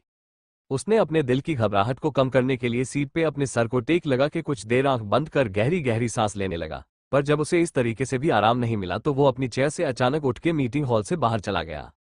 धैर्य के ऐसे अचानक जाने से सभी हैरान रह गए, पर किसी ने भी एक भी शब्द निकालने की हिम्मत नहीं की। वही धैर्य मीटिंग हॉल से निकल अपने केबिन में गया और अपने चेयर पे बैठ खुद से बोला, अचानक ऐसा क्यों लग रहा है कि धानी किसी मुसीबत में है? नहीं, ऐसा नहीं हो सकता। वो पैलेस में है अभी और पैलेस पूरी तरह से प्रोटेक्टेड है गार्ड्स और वेपन से, और मैंने उसे इस हालत में नहीं छोड़ा है कि वो पैलेस से बाहर जाए। तो मुझे ऐसी फीलिंग क्यों हो रही है कि धानी किसी मुसीबत में है? धैर्य अभी काफी ज्यादा बेचैन था। उसने सच में धानी को इस हालत में भी नहीं छोड़ा था कि धानी अपने रूम से बाहर भी निकल पाए, पर उसने शायद धानी की हिम्मत और उसके दिल में अपने लिए प्यार और फिक्र को उसने कम आंका था, इसलिए उसे नहीं पता कि धानी अपनी उन्हीं फिक्र की वजह से कहां पहुंच गई। धैर्य से जब अपने दिल की बेचैनी और नहीं सही गई तनाव, उसने अपना मोबाइल लिया और उसे स्विच ऑन कर धानी को फोन लगाने गया। पर जैसे ही उसने फोन को स्विच ऑन किया, उसमें मीनाक्षी जी के डॉक्टर्स के ढेर सारे मिस कॉल के एमएसजी आने लगे, जिन्हें उसने पूरी तरह से अवॉइड कर दिया। पर उन एमएसजी में से एक एमएसजी धानी के ड्राइवर का भी था, जिन पर भी धैर्य का ध्यान नहीं गया। उसने उन सारे एमएसजी और नोटिफिकेशन को एक साथ स्वाइप करके हटा दिया स्क्रीन से। मीनाक्षी जी ने उससे जो भी कहा था उस वजह से उसे मीनाक्षी जी से नफरत सी हो गई थी, इसलिए वो उनके लिए अब हल्के से भी एहसास को अपने अंदर नहीं पनपने देना चाहता था, और इसीलिए उसने एक साथ सारे ही एमएसजी और नोटिफिकेशन को हटा दिया और धानी के मोबाइल पे फोन करने लगा। पर धानी का मोबाइल नोट रीचेबल आ रहा था। उसने 2 से 3 बार फोन ट्राई किया, पर हर बार नोट रीचेबल ही बता रहा था। उसका दिमाग उससे बार बार कहता कि धानी नाराज है, इसलिए उसने मोबाइल को कहीं रख दिया होगा और सो रही होगी, पर दिल उसका बार बार कहता धानी किसी मुसीबत में है, बहुत बड़ी मुसीबत में। उसने दिल और दिमाग की लड़ाई में अपने दिल की सुनी और सीधे उसने पैलेस के गार्ड को फोन लगा दिया। पैलेस के गार्ड के पास जैसे ही धैर्य का फोन आया, उसने पहली ही रिंग में फोन उठा लिया और नॉर्मल वे में बोला, यस बॉस। धैर्य बोसी अंदाज में, धानी अपना फोन पिक क्यों नहीं कर रही? वो पैलेस में ही है ना? गार्ड शांत लहजे में, जी नहीं बॉस, मेम करीब 3 घंटे पहले ही पैलेस से बाहर चली गई अपनी कार में। धैर्य गार्ड की बात सुन शॉक्ड हो अपनी जगह से खड़ा हो बोला, वो अकेले गई है? गार्ड नॉर्मल वे में, जी नहीं बॉस, उनके साथ उनके सारे गार्ड्स भी है। धैर्य गार्ड की बात सुन थोड़ा रिलैक्स फीका करता है और फोन कटकर धानी के पर्सनल गार्ड को फोन करता है। धानी और पर्सनल गार्ड उसका ड्राइवर ही था, जो कि धानी के बाहर जाने पे हमेशा उसके साथ रहता था, और बाकी के गार्ड दूसरी कार में। धैर्य ने जैसे ही धानी के पर्सनल गार्ड को फोन किया, उसने भी पहली ही रिंग में फोन पिक कर लिया और हेलो बोला। धैर्य गार्ड कम ड्राइवर ज्यादा की आवाज सुन बोला, धानी कहाँ गई है? उसका फोन नोट रीचेबल क्यों बता रहा है? धैर्य ने कड़क आवाज में कहा। ड्राइवर कार में बैठे हुए रोहन के बंगले को देखते हुए, बॉस मेम बड़ी मैडम को लेके उनके घर आई थी। 2 घंटे के ऊपर हो गए हैं, पर वो अभी तक बाहर नहीं आए। धैर्य तो धानी के बारे में ये सब सुन दंग ही रह गया और चेयर से अपना कोट उठा के केबिन से बाहर निकलते हुए चिल्ला के बोला, अभी के अभी सारे लोग उस बंगले के अंदर जाओ और धानी को अपनी प्रोटेक्शन में लो। एक बात का ख्याल रखना, अगर धानी ठीक हुई तो आज तुम सब के सब जिंदा बचोगे, वरना मैं तुम सबके टुकड़े कर दूंगा। धैर्य गुस्से में चिल्लाते हुए बोला और फोन कटकर लिफ्ट के अंदर चला गया। लिफ्ट के अंदर पहुंच उसने ग्राउंड फ्लोर का बटन प्रेस किया और अपना फोन से फिर उसने किसी को फोन लगाया। सामने से दूसरे रिंग में ही फोन उठा लिया गया। फोन जैसे ही पिक हुआ वैसे ही धैर्य ने गुस्से में कहा, 5 मिनट है तुम्हारे पास रेहान, मुझे पार्किंग एरिया में मेरी कार के पास मिलो, बोल के उसने फोन कट कर दिया। धैर्य अभी काफी ज्यादा गुस्से में था। उसके गुस्से का कारण पहले तो धानी की बेवकूफी थी, उस पर भी उसके दिल की बेचैनी जो कि कम होने के बजाय बढ़ती जा रही थी। इस बेचैनी ने उसे अभी हैवान बना दिया था। धैर्य लिफ्ट से बाहर निकलते हुए खुद से, धानी अगर तुम पे आज एक खरोच भी आई तो उस रोहन के टुकड़े मैं अपने हाथों से करूंगा आज। वो जब तक कार के पास पहुंचा तब तक रेहान भी भागकर आ चुका था। रेहान के आते ही धैर्य बिना उसकी तरफ देखते हुए बोला, कार में बैठो, बोल के धैर्य कार में बैठ गया ड्राइविंग सीट पे। उसके कार में बैठते ही रेहान भी उसके साथ पैसेंजर सीट पे बैठा। दोनों ने सीट बेल्ट लगाई और धैर्य कार को फास्ट स्पीड में ड्राइव करते हुए बोला, धानी की लाइव लोकेशन ट्रैक करो जल्दी। रेहान धैर्य की बात सुन हैरान हो, क्यों बॉस, कुछ हुआ है क्या? धैर्य कार ड्राइव करते हुए, वो बेवकूफ लड़की रोहन के बंगले में गई है, उसका मोबाइल नोट रीचेबल बता रहा है। 2 घंटे हो गए, वो अभी तक बंगले से बाहर नहीं आए। धैर्य झुंझलाते हुए बोला। धैर्य के लिए धानी क्या अहमियत रखती थी ये रेहान बहुत अच्छे से जानता था, इसलिए उसने आगे कोई सवाल नहीं किया और अपना लैपटॉप खोल उसे लॉगिन कर उसमें धानी के मोबाइल का लाइव लोकेशन ट्रैक करने लगा। धैर्य के ऑफिस और रोहन के बंगले के बीच में करीब 2 घंटों का फासला था, जिसे धैर्य जितना जल्दी हो सके उतने जल्दी पार करने की कोशिश कर रहा था। अभी उसकी कार आखिरी स्पीड पे थी, एकदम हवा को चिरते हुए भाग रही थी मुंबई की सड़कों पे। रेहान भी धानी का लाइव लोकेशन ट्रैक करने की कोशिश कर रहा था। धानी का मोबाइल हाई टेक्नोलॉजी का था, जिसके अगर टुकड़े भी हो जाए फिर भी उसका लोकेशन ट्रैक किया जा सकता था, और ये लोकेशन रोहन के बंगले का ही दिखा रहा था। वहां धैर्य के ऑर्डर पे उसके गार्ड्स बंगले के अंदर घुस गए। हालांकि रोहन के गार्ड उन्हें अंदर नहीं आने दे रहे थे, पर क्योंकि धैर्य का सख्त ऑर्डर था इसलिए गार्ड्स ने रोहन के सभी गार्ड से फाइटिंग की और उन्हें हरा के बंगले के अंदर घुस गए और बंगले के एक एक कोने में धानी को ढूंढने लगे। वहीं दूसरी तरफ रोहन धानी को अपनी कार में लेके जा रहा था। धानी अब तक दवाइयों की वजह से एकदम बेहोश हो चुकी थी, जिसका फायदा उठा रोहन धानी के एकदम करीब आ उसके बाल और उसके स्किन को सेंसुअली टच कर रहा था। रोहन का ड्राइवर कार को लगातार फास्ट ड्राइव किए जा रहा था। कार का पार्टीशन ऑन था, जिस वजह से बेहोश धानी अभी रोहन के साथ अकेली थी और रोहन पागलों की तरह उसे अपनी लेप पे बिठा उसके गले, उसके चेहरे को सूंघते हुए चुम रहा था। रोहन धानी को हवस भरी नजरों से देखते हुए, बहुत तरस आया है तूने धानी, बहुत ज्यादा। आज तुझसे मैं अपनी प्यास बुझाऊंगा और फिर तू दूसरे मर्दों की प्यास को बुझाएगी और उनकी हवस को शांत करेगी। कहते हुए रोहन धानी को सीट पे लिटा देता है और उसके ऊपर आ उसे भूखे भेड़िए की तरह ऊपर से नीचे तक देखने लगता है। क्या आज धानी का भोला स्वभाव उसकी दुनिया को ले डूबेगा? कैसे पता चलेगा धैर्य को कि धानी है कहाँ, और अगर उसे पता चल भी गया तो क्या वो उसे टाइम पे बचा पाएगा? Thanks for watching.